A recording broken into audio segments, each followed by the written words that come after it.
kwamba ni Roho Mtakatifu peke yake. Kwa kifupi naweza nikasema ni Roho Mtakatifu ndiye anayetufanya kuyapata yote tunayoyataka mbele za Bwana, lakini Roho Mtakatifu ndiye anayetusaidia kuomba pia. Kwa hiyo kumbe unaweza ukawa naomba lakini hauombi sawa sawa na mapenzi ya Mungu kama vile Yohana anavyosema.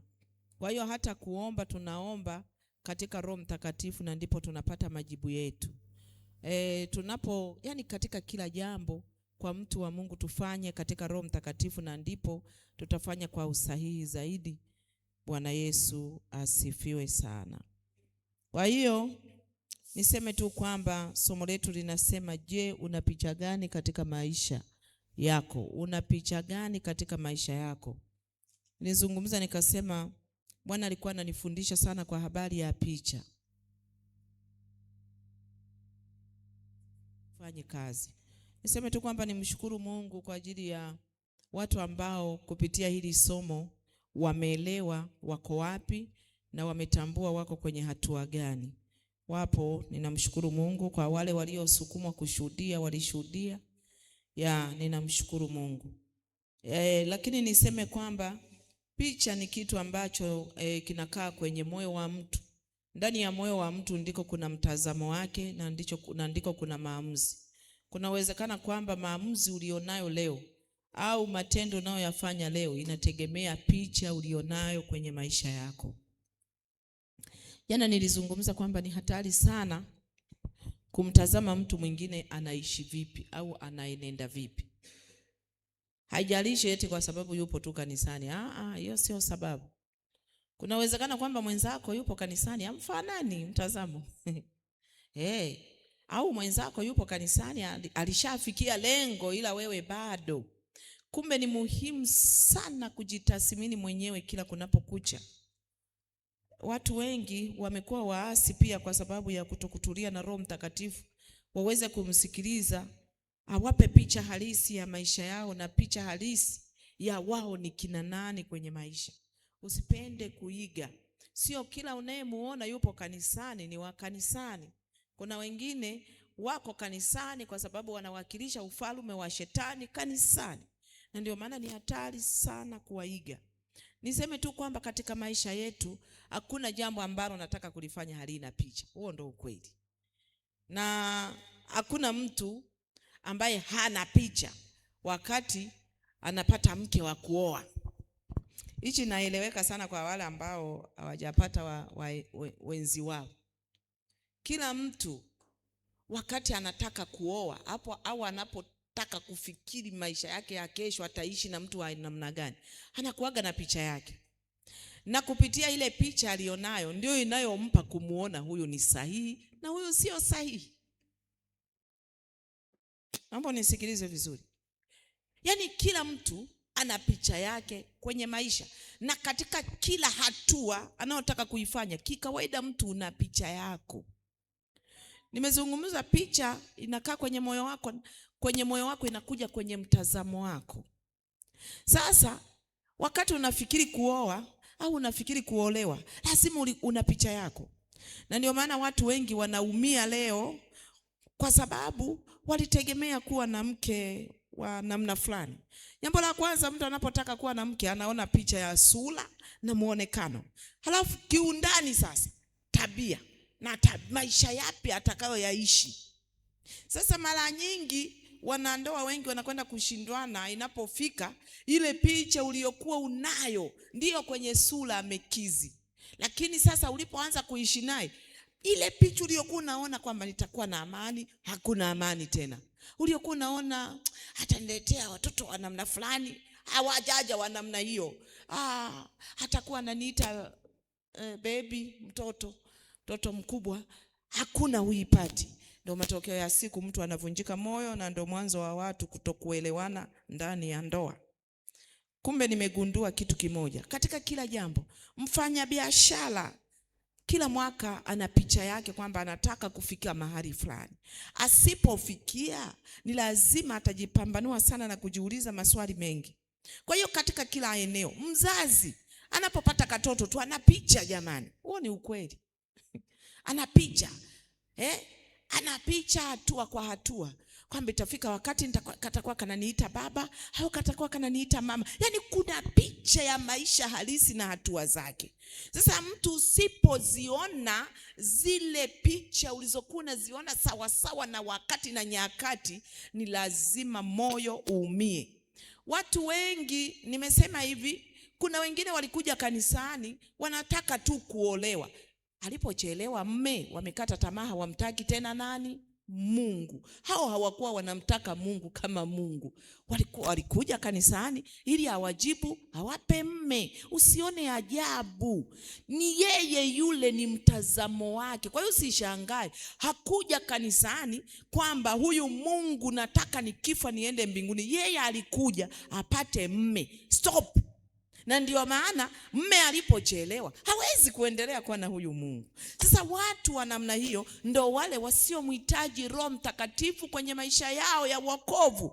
Jana nilizungumza nikasema chanzo cha uharibifu wa kanisa ni kukosa Roho Mtakatifu ndani ya maisha yetu. Ni hatari sana. Nisikilize, usimfuatishe mtu anaishi vipi ingawa yuko kanisani, na usimfuatishe mtumishi fulani kwa sababu yuko kinyume na Biblia ukafikiri bado yuko sahihi. Hapana, inawezekana yeye utumishi wake utumishi wake umebebwa na vitu, na ndio maana huyo mtumishi yuko lazi aseme uongo kwa kupata sadaka. Yuko lazi kwa kufanya chochote ili apate nini? Sadaka. Lengo lake ni kupata pesa, sio lengo lake kuwasaidia watu wairithi mbingu. Naomba nieleweke hiki. Haleluya. Mwaka huu ni mwaka hatari, kwa sababu Mungu aliniambia mwaka huu atawaumbua watu hujawahi kuona. Na kuambia ukweli, atawaumbua watu, na hasa Tanzania. Kwa sababu wale waliokuja kwa lengo la pesa tu watajulikana mwaka huu, na wataacha kudanganya watu, kwa sababu kila mmoja wenye akili wataona ukweli. Bwana Yesu asifiwe sana.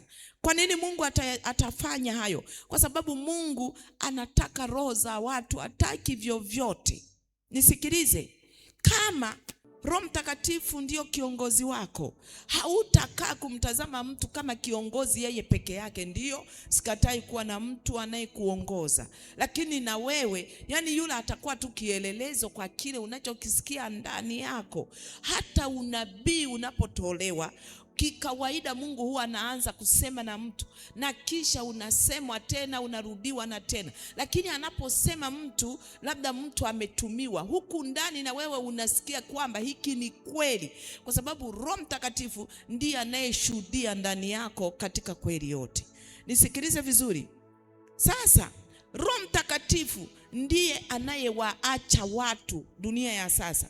Anapowaacha, kinyume chake inafuata adhabu katika maisha yao. Adhabu katika maisha yao. Watu wengi wanaishi katika adhabu ya Kristo bila wao kujua. Ukisoma kwenye kitabu cha nyaraka za Petro, anasema hivi Petro, mtu aliyeyaonja matukufu ya Mungu na kisha akarudi tena nyuma. Biblia inasema ni mtu gani huyo? Sasa nisikilize, ni mtu gani aliyeyaonja matukufu ya Mungu? Ni yule mtu aliyejazwa na nguvu ya Roho Mtakatifu, na kisha ndani yake akafunuliwa ukweli wa Mungu kutoka ndani ya moyo wake. Sio amesikia kwa mtu, amesikia ukweli wa Mungu. Roho Mtakatifu amejaribu kumweleza kutoka ndani kwamba Mungu ni nani kwenye maisha yako, hukumu ni nini kwenye maisha yako, na kisha mtu yule akarudi nyuma. Biblia inasema mtu huyo ni ngumu sana kubadilika. Kwa nini ni ngumu? Kwa sababu anapoondoka Roho Mtakatifu ndani ya mtu kama yule, hujihesabia haki, kwa sababu atakuwa anakumbuka zile sauti. Nilizungumza, Roho Mtakatifu anapokuja ndani yako anaacha muhuri wa kile vyote alivyovifanya. Na ndio maana siku moja nilikutana na mtu anasema, yani mimi Mungu alikuwaga anasema na mimi sana, afu ni mtenda dhambi kama kawaida. Unajua kuna historia ya mtu mmoja hapa Tanzania, anamtukana sana Mungu, anasema hakuna Mungu, tena anatukana matusi. Sitamtaja jina, yule anapenda kutukana sana Tanzania.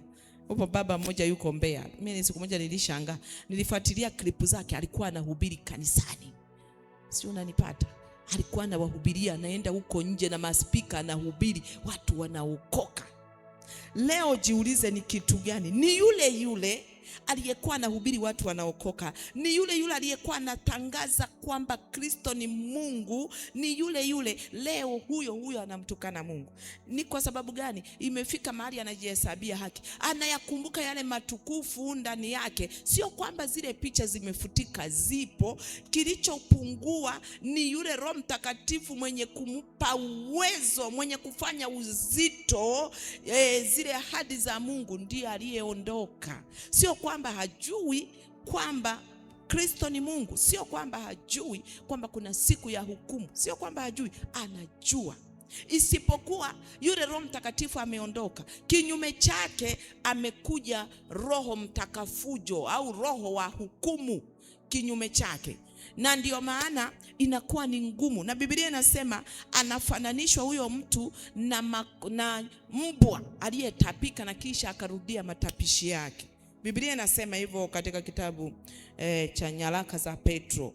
Bwana Yesu asifiwe sana.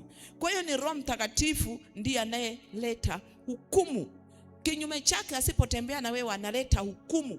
Na ndio maana kuna watu wengi wanalia, mambo hayaendi kwa sababu wamemzihaki Roho Mtakatifu. Nilisema kwamba Roho Mtakatifu unaweza ukamzihaki, unaweza ukamfukuza kwa tabia zako, kwa mienendo yako, unaweza ukamzima. Sasa ukimzima ndio inabaki alama.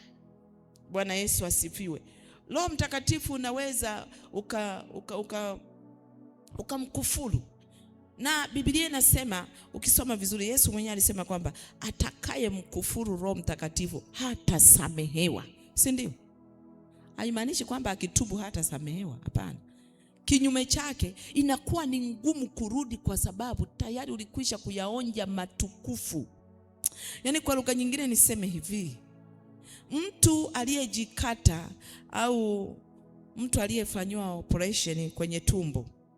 Nafikiri nyinyi wanawake wengi mliofanywa operation kwenye tumbo au wote ni mashahidi. Hivi jamani, makovu hayapo? Si umeshapona wewe, mbona makovu yapo? Kwa nini kovu lipo? Ni kumbukumbu. Iko vile. Si unanielewa? Kwa hiyo kwa lugha nyingine, Roho Mtakatifu ulipokuwa unamzihaki, ulikuwa unamsababishia maumivu. Kwa hiyo hata kama atarudi ndani yako, kuna uwezekano wa hukumu nyingi kukufuata sawa na yale unayoendelea kuyatenda na kuyafanya. Kwa wale ambao wameokoka, waliookoka na kisha wakarudi nyuma, kuna hatari sana. Ni afadhali ugeuke mapema. Bwana Yesu asifiwe sana.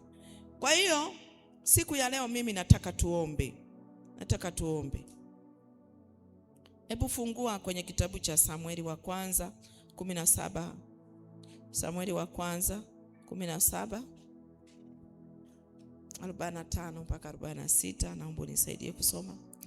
Samueli wa kwanza sura 17 45 mpaka 47. Ndio. Tunasoma. Ndipo Daudi akamwambia yule Mfilisti, ndio, wewe unanijia mimi na upanga na fumo na mkuki, bali mimi ninakujia wewe kwa jina la Bwana wa majeshi, Mungu wa majeshi ya Israeli uliyowatukana. Siku hii ya leo Bwana atakuua mkononi mwangu, nami nitakupiga na kukuondolea kichwa chako. Nami leo nitawapa ndege wa angani na wanyama wa nchi mizoga ya majeshi ya Wafilisti. Nisikilize vizuri. Watu wa Mungu wengi pia wanapotaka kwenda kwenye maombi wanaenda kwa akili zao. Paulo anasema kushindana kwetu si juu ya damu na nyama, bali ni juu ya falme na mamlaka katika ulimwengu wa roho. Nisikilize vizuri. Maana yake nini? Vita vyetu sio juu ya damu na nyama. Hata maombi sio juu ya damu na nyama. Hata kutoa sadaka sio juu ya damu na nyama. Maana yake ninapokuwa nina Roho Mtakatifu, nitatoa sadaka sawa sawa na Mungu anavyotaka. Ukisoma kwenye kitabu cha Yakobo Biblia inasema hivi, kila kutoa kuliko kwema kunatoka kwa Baba wa mianga. Kwa lugha nyingine sema hivi, kunatoka kwa Mungu aliye juu. Sio, umenielewa? Kila kutoa, na kwake yeye hakuna kimvuli cha kugeuka geuka. Nisikilize, ukitoa sadaka katika Roho Mtakatifu, ukisoma Biblia, na hapa nataka niseme, watu wengi wanapenda kusema nilitoa sadaka. Ulitoa katika Roho Mtakatifu. Na kama ulitoa katika Roho Mtakatifu, haujapoteza. Ukisoma vizuri, Biblia inasema Mungu alikuwa akimsemesha Ibrahimu. Unajua, lazima tufate misingi ya imani yetu. Sisi imani yetu inamtegemea Ibrahimu. Sio, mnanielewa? Kila alipotaka kutoa, hakutoa kwa sababu anataka kutoa. Mungu alikuwa anamwambia nitolee sadaka, na anampangia cha kutoa. Sio tu alikuwa anatoa kwa sababu anataka kutoa, hapana. Sio, unanielewa?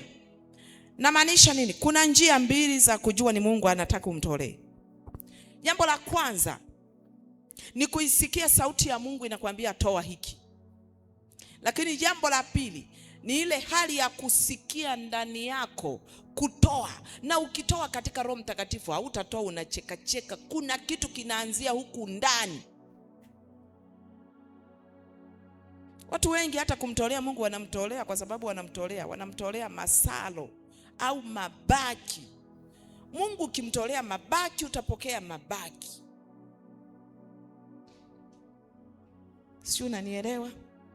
Ukisoma kwenye kitabu cha Malaki, Biblia inasema unitolee zaka na dhabihu.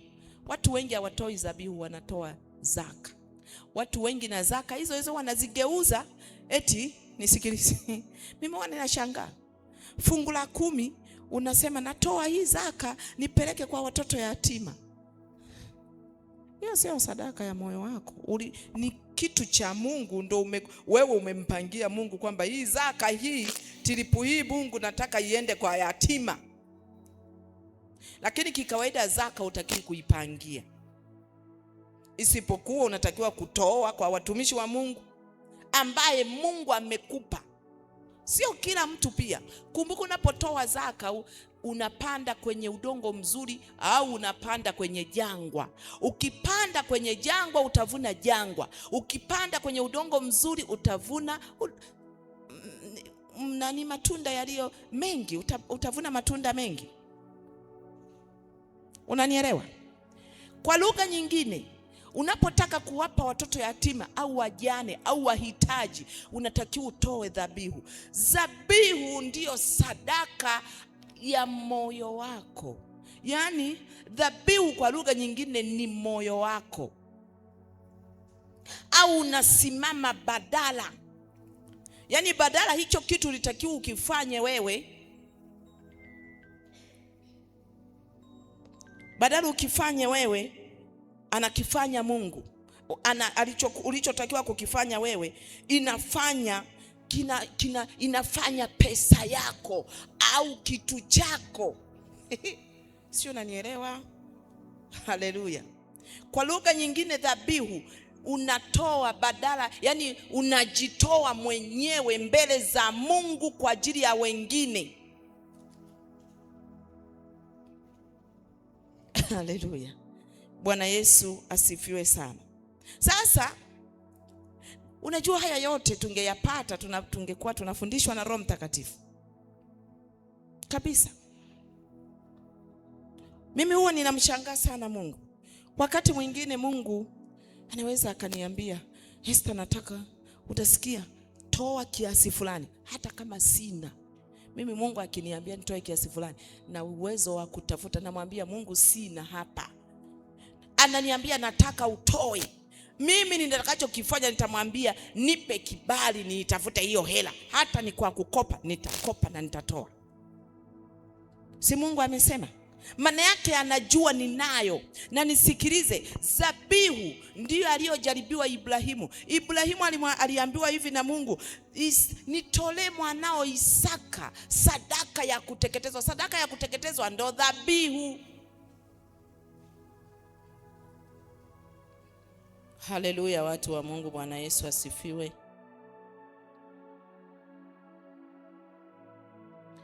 watu wengi hawawezi kufanya kama Mungu anavyotaka na anavyotaka, na hawawezi kutembea kwenye njia ya Mungu kwa sababu hawajui na hawataki kukaa na Roho Mtakatifu.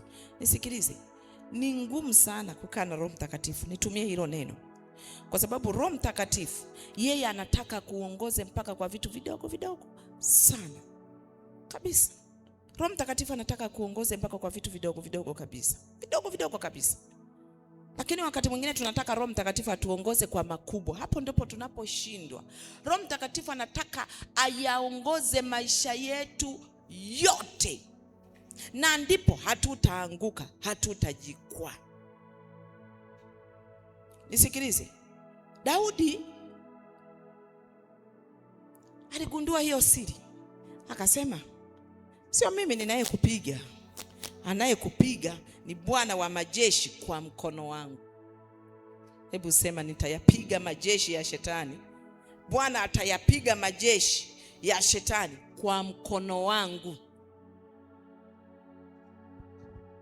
Na unapotaka kuomba kupambana katika roho, au unapotaka kujaribu kukiondoa ambacho hakiwezekani, usijitangulize wewe. Wewe kazi yako pambana kumtaka Roho Mtakatifu. Basi ukishajaa, mimi kuna kipindi fulani bwana nilisikiaga mtu mmoja siku moja akaniambia hivi, unajua mimi nitajazwa halafu nitaenda kufanya hivi. Sijui kama mtumishi mpaka sasa unajazwa afu ndo unaenda kufanya.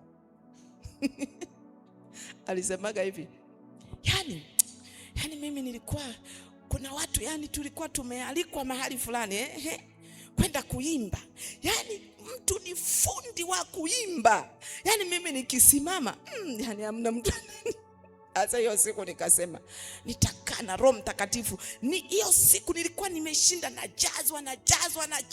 Nilivyosimama watu wote sijui umenielewa. Aligundua siri kwamba hii kazi ya Mungu huwezi kuifanya eti kwa akili zako. La sivyo watu utawaletea story sio na nguvu, debe tupu. Kumbe unatakiwa kujazwa. Halafu yeye ndo anaenda kutenda kwa mkono wako. Yeye ndiye anayefanya kwa mkono wako. Wewe unajifanya ni chombo, kwamba chombo. Sasa inategemea chombo chako umekiandaa kiasi gani. Haleluya. Bwana Yesu asifiwe sana. Daudi anasema nitakupiga, Bwana atakupiga kwa mkono wangu na atakuua kwa mkono wangu. Ni Bwana, si ndio? Kwa kipindi kile ukisoma vizuri Biblia, baada ya kupakwa mafuta, Roho wa Mungu akafurika ndani yake, akafanyika kuwa nguvu ya kuua dubu na simba, akafanyika kuwa na ujasiri wa ajabu ambao hakuwa nao. Kuna wakati mwingine tunatakiwa kuyaondoa mambo kwenye maisha yetu. Unakaa unajiandaa, unajazwa. Usihangaike, unazama kwenye toba ya kujiconnect na Roho Mtakatifu. Roho Mtakatifu akikuelewa yamekwisha. Halafu unaanza kuomba sasa kukiondoa ambacho kimekuwa ukuta mbele yako. Wana wa Israeli wakati wanakwenda kupigana kuangusha walipokuwa wameenda kupigana kwa ajili ya kuangusha ukuta wa Yeriko, waliambiwa wazunguke kimya.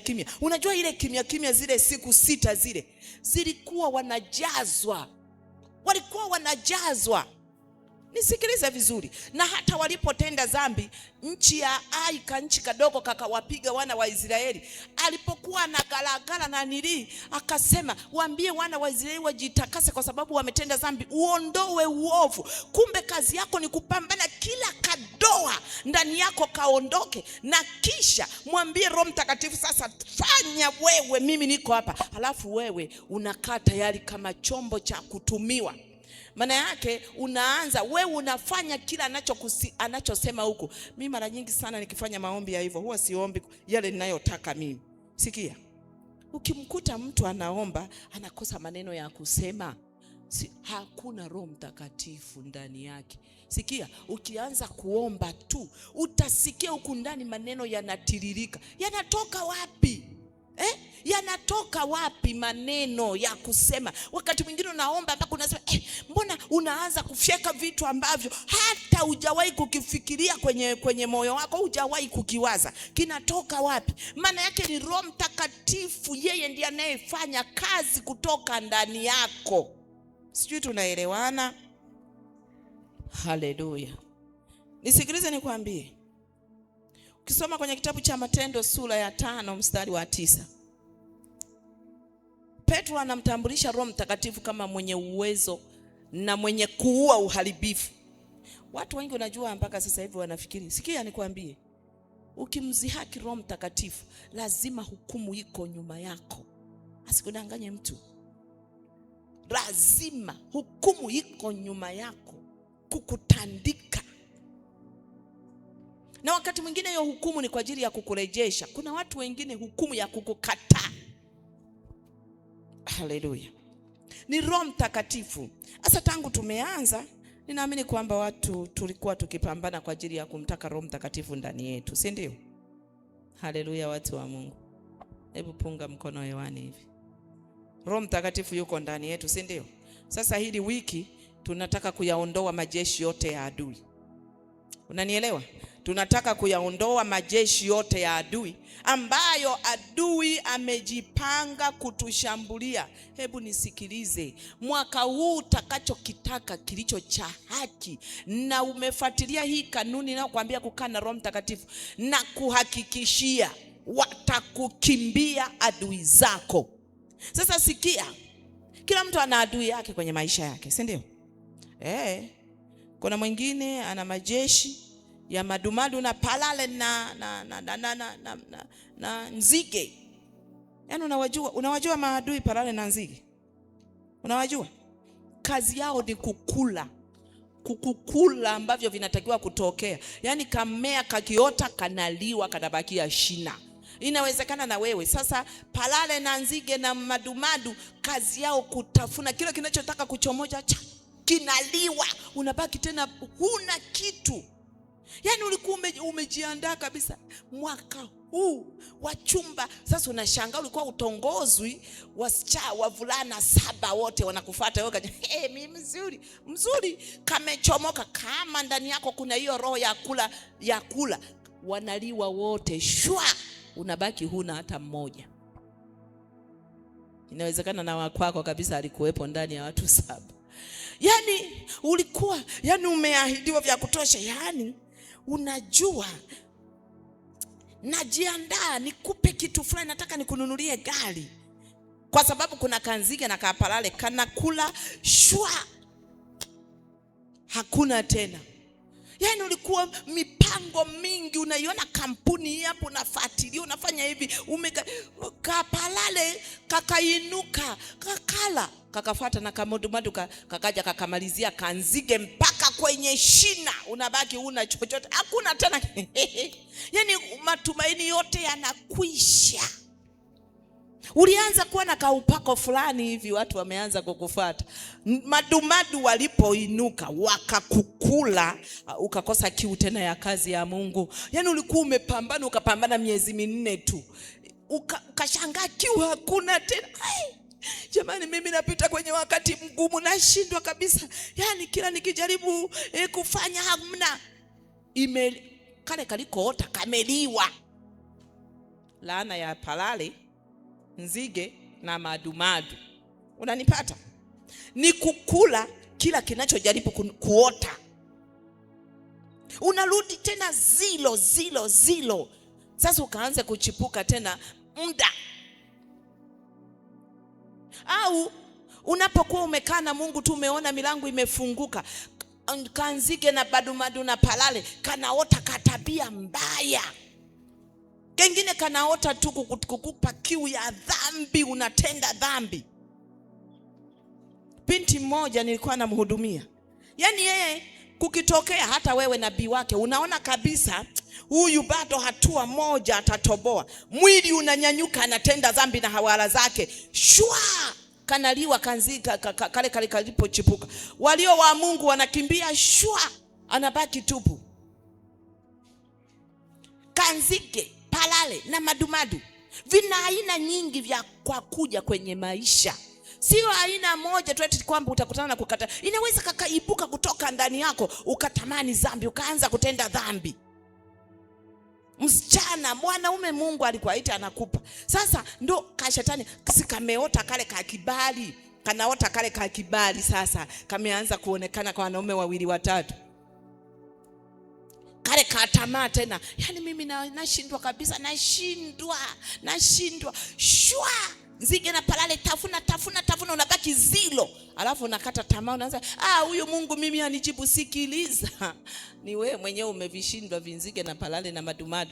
Vinakukula tu. Tanielewa tu. Mtumishi wa Mungu. Tunakwenda kuvishughulikia hivi vinzige na palale na vimadumadu vitoke kwenye maisha yetu. Hatutaki. Mbegu ikichipuka ichipuke, matunda izae matunda na tuone. Unajua ni matunda pekee ndio yanayoonekana. Kakiwa bado kamechipuka tu, hakuna matunda. Kanatakiwa kachipuke, kakue, kazae matunda. Matunda ndio matokeo, yani yale ambayo unaona sasa kitu kimetokea halisi. Kama ni mchumba, sio yule wa kuishia tu kwamba ninakupenda, hajaja nyumbani, kaja nyumbani tu kanachipuka, vimeanza kuchomoza vimaua. Umepita naye shwa, kanakuja kanakula mpaka maua, mzige anakula, anatafuna mpaka inabaki shina. Shina halizai matunda, sio fenesi. Wewe sio fenesi, mwambie mwenzako. Fenesi pekee ndio linazalia chini. Mimi najiuliza, Mungu fundi jamani. Matunda mengine yote yanazaliwa kwenye matawi. Fenesi kama mpapai. Yaani fenesi na Mungu Bwana fundi alijua kabisa uzito wa vitu hivi, tawi haliwezi. Akaweka kwenye shina. Fenesi unakuta limening'inia kwenye shina tena chini huku. Fundi. Sasa inawezekana wewe ni fenesi. Sasa adui. Unajua nzige na palale wanakula mpaka wanahakikisha mchanga. Yaani unaliwa, hakuna kubakiza kashina. Unaliwa mpaka huku chini. Unabaki zilo, unaanza upya.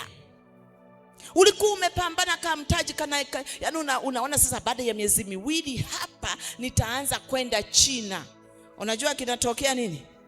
Kinaibuka kitu ukijui kilikotoka, hasara chini. Bwana Yesu asifiwe. Kulikuwa na mtu mmoja nilikuwa namuombea. Yaani hii dunia wewe ina mambo sana. Nisikilize vizuri. Kulikuwa na mtu nilikuwa namuombea sana kwa habari ya uzao. Mimi mpaka siku moja nikamwambia, sasa wewe, mimi naona wewe huna mpango wa kuzaa. Mungu ananiambia mwezi huu nitampa mtoto.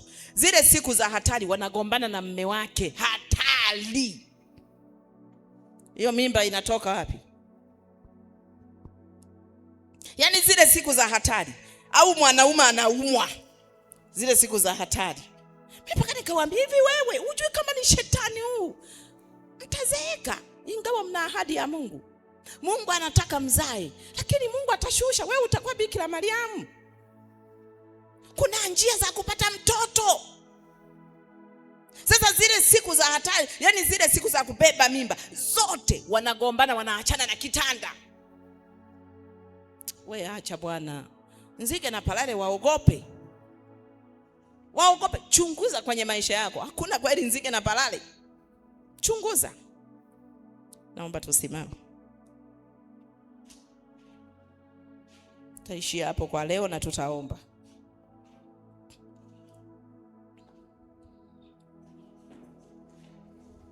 Tunataka Roho Mtakatifu. Hebu usome huo mstari wa hiyo, tutatumia hii mistari. Kwanza utumie ule mstari kumtaka Roho Mtakatifu akusaidie kuomba. Walumi sura ya 8 mstari wa 26. Walumi 8 mstari wa 26. Kadhalika Roho naye utusaidia udhaifu wetu, uomba kwa kuugua ndani yetu kusikowezekana kutamkwa. Ndio ile mtu anajazwa Roho Mtakatifu anapewa nguvu. Sio ile rabasha kwa kata unawaza na mume wako alikutukana usiku kata umemkumbuka na mpenzi wako kata. Amna Roho Mtakatifu hapo, ni wewe na akili yako na majibu usitarajie. Tumeelewana? Ukisoma tutaomba. Baada ya hapo mwambie Mungu kwamba nataka leo kila uharibifu nataka Mungu upige kutoka ndani yangu, maana nimechoka. Inawezekana hao laana ya palale madumadu iko ndani yako, iko labda mfumo wa mama yako na baba yako. Sikiliza, Roho Mtakatifu ni moto. Mimi siku moja nilikuwa na maombi hapa. Nilikuwa na maombi, namtaka Roho Mtakatifu. Ninaomba kweli, nimefurika. Niliona moto ulishuka ukaja ukanipiga. Uliponipiga nikazima. Halafu nasikia kabisa wengine wanaendelea kuomba, natamani wanisaidie. Najaribu ninyoshe mkono, naomba msaada, maana nilihisi mwili wangu umezima, unazima. Baadaye nikamuuliza, nikatoka pale.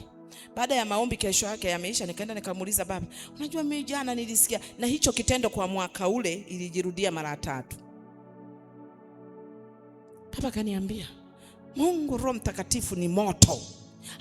Anapoingia kwako, akiingia kwako kama moto, anateketeza kila viuchafu, anabaki peke yake, na ndipo anaanza kutenda kazi ndani ya maisha yako. Watu wengi ni lazima Roho Mtakatifu aingie. Kama kuna vilaana vya ukoo, viteketezwe ili ubaki mwenyewe na Roho Mtakatifu akuongoze na kusaidie. Utakaposema moto, uende moto kweli. Lakini sasa Roho Mtakatifu akiwa juu yako tu, ndani yako kuna laana ya kichawi, ndani yako kuna laana ya kutokufanikiwa. Ni lazima Roho Mtakatifu aingie ndani yako kama moto. Na ndio maana unaposoma kwenye kitabu cha Matendo ya Mitume, Biblia inasema watu wakatokewa na Roho Mtakatifu, akawaijia kwao kama ndimi za moto. Hizo ndimi za moto, watumishi wa Mungu, sio kwamba ilikuwa ni maono. Wale watu wa nje walikuwa wanaziona, mtu alikuwa akitamka zinatoka cheche kwenye vinywa vyao. Sio, unanielewa?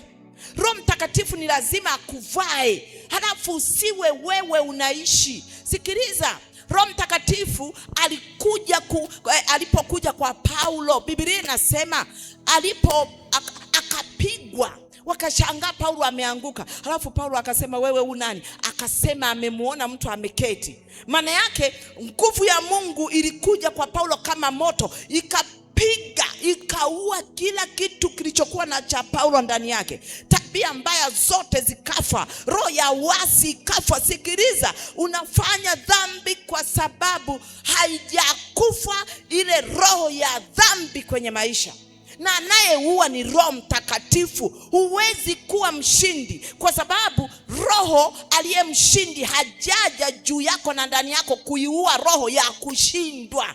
Ni lazima tukubali kupambana hili wiki.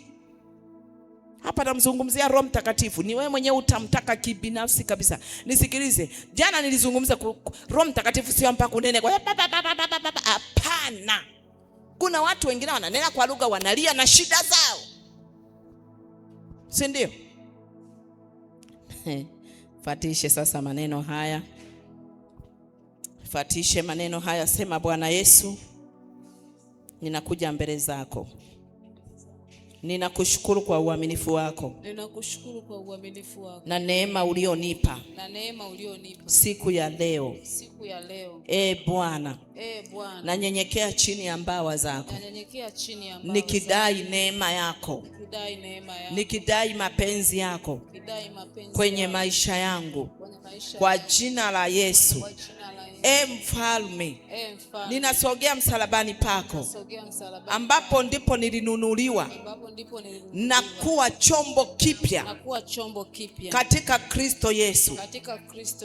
Hivyo leo leo ninaomba rehema zako, naomba rehema zako, naomba msalaba naomba msalaba kwenye maisha yangu. kwenye maisha yangu. Msalaba ni nguvu Msalaba ni nguvu kwao wakuaminio, kwao waamini, lakini ni upuuzi lakini ni upuuzi kwao wanaopotea. kwao wanao. Leo kwa jina la Yesu, Leo kwa jina la Yesu ninasimama, ninasimama, ninavaa silaha zote ninavaa silaha zote kwenye maisha yangu. kwenye maisha yangu. Nimehesabiwa haki, Nimehesabiwa haki, nimeokoka kweli kweli. nimeokoka kweli kweli. Leo natangaza Leo ninatangaza kibali kibali ukiendea kiti cha rehema kiendea kiti cha kwa njia ya damu yako kwa Yesu, njia ya damu yako kwa Yesu, jina la Yesu kwa Kristo. jina la Yesu. Lakini zaidi ya yote, Lakini zaidi ya yote, ninasimama leo, ninasimama leo, ninatangaza ya kwamba tangaza ya kwamba mimi ni mtoto wa Mungu, mimi ni mtoto wa na Mungu. ndio maana leo Na ndio maana nitakapotamka chochote nitakapotamka chochote kimekuwa kwangu, kimekuwa kwa kwangu. kuwa mimi ni mtoto wa Kwa Mungu kuwa mimi ni na mtoto wa Kristo anaishi ndani yangu, Kristo anaishi na leo ndiye ninayemwakilisha. Leo ndio ninayemwakilisha. Nimesimama hapa Nimesimama kwa ajili ya hapa jina la kwa Yesu, ajili ya jina na la linatenda kazi Natenda katika kazi maisha yangu katika na maisha kwa ajili ya yangu watu wangu. na kwa ajili ya Leo Leo ninatangaza ninatangaza mimi ni mtoto wa Mungu. ni mtoto wa Hivyo ni Mungu kasimama Hivyo ni hapa Mungu kasimama ndani hapa yangu ndani kwa yangu. jina la Yesu. Kwa jina la Mimi Yesu. ni mtawala Mimi ni mtawala katika ulimwengu wa roho ulimwengu na wa ulimwengu roho wa damu na na nyama, ulimwengu wa damu na na ninatangaza nyama. Na ninatangaza ya kwamba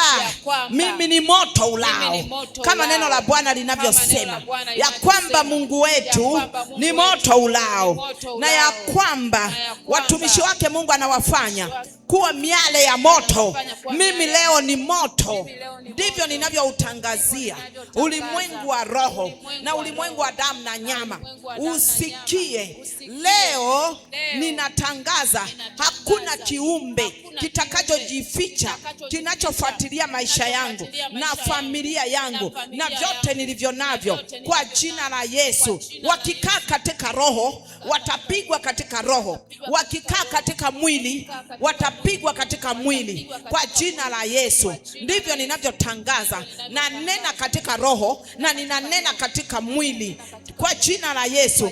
Imeandikwa, adui watajipanga kupigana nami, lakini wataanguka mbele yangu na wataanguka nyuma yangu. Na kwa jina la Yesu leo nimepokea nguvu ya kuwafuatia wote ninaowajua na nisiowajua kwa jina la Yesu. Leo roho ya uongo iliyojipenyeza kwa siri kwenye maisha yangu ili kuniondolea nguvu ya kushinda, ili kuniondolea nguvu ya ushindi kwa jina la Yesu, leo nimepokea upanga wa roho. Hivyo kwa jina la Yesu leo ninawafuata wote waliokaa ndani yangu kuleta tabia mbaya, kunilimoti ili nifanye yasiyompendeza Mungu na wapate mlango wa kuingia kwa jina la Yesu. Imeandikwa ya kwamba juu yangu Bwana atalijenga kanisa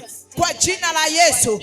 Juu yangu malango ya kuzimu hayatanishinda. Hivyo leo nimepokea nguvu ya kuyafunga malango yote ya kuzimu. Hilo lango ikiwa liko ndani yangu, leo ninakuapisha lango la uharibifu uliyewekwa ndani yangu, toka kwa jina la Yesu, toka kwa jina la Yesu. Tabia mbaya ambazo zimepandwa ndani yangu, toka kwa jina la Yesu, na zimekuwa sababu ya kufungua lango la kuzimu kwa jina la Yesu. Leo ninaanzia ndani kwa jina la Yesu. Haribika ndani yangu, vunjika ndani yangu, haribika ndani yangu, vunjika ndani yangu. Wewe lango la kuzimu ambaye umeruhusiwa kwa watu wa karibu yangu, kila nafsi inayotumiwa kunikosesha na Mungu, kila nafsi ambayo imesimama kama Yuda, leo ninazikamata nafsi zote za watu wa karibu yangu, ikiwa ni watoto wangu au mume wangu au mke wangu au mama yangu au baba yangu au mjomba wangu au shangazi au mama mdogo, kwa jina la Yesu. Baba mdogo, watu wote wa damu yangu ambao adui anawatumia leo, ninawafuata wote kwa damu yangu mimi, kwa jina la Yesu. Ndani yangu unatoka moto kwenda kuharibu kila connection iliyopandwa kwa watu wa damu yangu, kwa jina la Yesu. Kila nafsi iliyo hai inayopambana na mimi, iwe inajua au haijui, wa karibu yangu, walio mbali nami, kwa jina la Yesu napeleka moto, napeleka moto. Hebu peleka moto, peleka moto kwa jina la Yesu. Watu wa damu yangu, kwa jina la Yesu Kristo, napeleka moto, napeleka moto, napeleka moto. Neno la Mungu nasema unawafanya watumishi wako kuwa miale ya moto na maadui wakawe kuni. Leo napeleka moto kila anayefanya vita na mimi katika ulimwengu wa roho. Napeleka moto, napeleka moto, napeleka moto kwa ndugu zangu wote wa damu. Napeleka moto, moto kwa baba zangu, moto kwa mama zangu, moto kwa wajomba zangu. Napeleka moto, napeleka moto, moto kwenye ardhi niliyotoka. Napeleka moto, moto, moto, moto kila nafsi inayofanya vita na mimi. Napeleka moto, napeleka moto, napeleka moto kwa jina la Yesu. Leo wewe roho ya kichawi, wewe roho ya kushindwa, wewe roho ya magonjwa, wewe roho ya umaskini, wewe roho ya uasi, uliyeketi kupitia damu yangu na kwa ndugu zangu, napeleka moto na kupiga kwa jina la Bwana wa majeshi ambaye ameniokoa mimi, kwa jina la Yesu Kristo. Hebu kuwa serious, mtumishi wa Mungu. Naona watu wengi wanaangushwa sana kwa habari hii. Peleka moto, peleka radi. Wewe ni moto ulao kwa jina la Yesu. Kupitia damu yangu leo nateketeza uchawi wao, nateketeza uganga wao, nateketeza tabia za uasherati, nateketeza, teketeza, teketeza, teketeza. Wako wachawi kwenye familia yenu na huwajui, wanatumia damu yako, wao ni damu yao. Peleka moto jina la Yesu Kristo. Napeleka moto, moto, moto. Nateketeza kila roho za kichawi zinazonifuatilia. Napeleka moto, napeleka moto. Wewe roho ya kichawi kutoka kwa mama yangu, napeleka moto. Leo naiteketeza, leo naiteketeza. Kila inayokuja kuharibu maisha yangu, leo nateketeza, leo nateketeza. Wewe roho ya kichawi unanifuatilia kutoka kwa baba yangu, leo napeleka moto, leo napeleka moto, leo napeleka moto. Moto, moto, moto, moto. Leo napeleka moto hiyo roho ya kichawi inayokuja kunirudisha nyuma, inayokuja kunidhoofisha. Leo napeleka moto, leo napeleka moto, leo napeleka moto. Nateketeza, nateketeza. Moto, moto, moto, moto, moto, moto, moto kila njia mnazotumia. Moto kwa jina la Yesu. Leo napeleka moto, leo napeleka moto. Hebu sema kwa jina la Yesu. Leo kila adui uliyeketi kwenye damu yetu, achia, achia, achia kwa jina la Yesu. Leo achia. Hebu mwambie shetani aachie malango yote ya kuzimu, leo yaachie. Ndio tunafunga lango la kuzimu. Sikiliza, huwezi kufunga lango la kuzimu ikiwa ndani yako lipo lango. Shambulia, shambulia la Yesu Kristo. Leo nakwenda kushambulia kila lango ambalo liko ndani yangu linaloleta mashambulizi. Leo nakwenda kushambulia, napiga, napiga, napiga kila mlango ndani yangu adui anaotumia kwa ajili ya kuleta mashambulizi. Leo napeleka moto, napeleka moto kila lango lolote ambalo linasababisha kuleta uharibifu ndani yangu. Leo nakwenda kuharibu, leo nakwenda kuharibu na bomoa kila lango ambalo linaletea uharibifu kwa jina la Yesu Kristo. Kila lango la uharibifu la kichawi ndani yangu leo nakwenda kuliharibu, leo nakwenda kuliteketeza. Leo napeleka moto kwa jina la Yesu Kristo, kwa kuwa Bwana umenipa mamlaka. Leo karabashaka. Hebu sema kwa jina la Yesu. Leo ninatangaza ya kwamba hili lango linalopitia damu yangu kunishambulia, nalifunga kwa damu ya Yesu. Nalifunga kwa damu ya Yesu. Nalifunga kwa damu ya Yesu. Nalifunga kwa damu ya Yesu. Leo ninatangaza kila ufalme wa giza unaopitia damu yangu hauna mamlaka tena kwa jina la Yesu, na hakuna nafsi itakayotumiwa na ikanishinda kwa jina la Yesu. Magonjwa ambayo adui anayapitisha leo yamefungwa, roho za kushindwa zimefungwa, uchawi umeshindwa, roho ya uasi imeshindwa kwa jina la Yesu. Ndiyo ninatangaza ya kwamba mimi ni miale ya moto pamoja na ndugu zangu na uzao wangu kwa jina la Yesu. Leo ninaipiga kwa jina la Bwana wa majeshi. Wote leo ninawatenganisha wote, ndugu zangu hawatatumiwa kuniangusha tena, hawatatumiwa kuniumiza tena kwa jina la Yesu. Leo ninakwenda katika ulimwengu wa roho, wale watu wangu wa karibu wote wasio damu yangu, marafiki na aina yoyote wanaotumiwa kwa ajili ya kuniharibu, ninazikamata nafsi zote kwa majina yao, kwa kazi zao kwa jina la Yesu. Leo ninatangaza hilo lango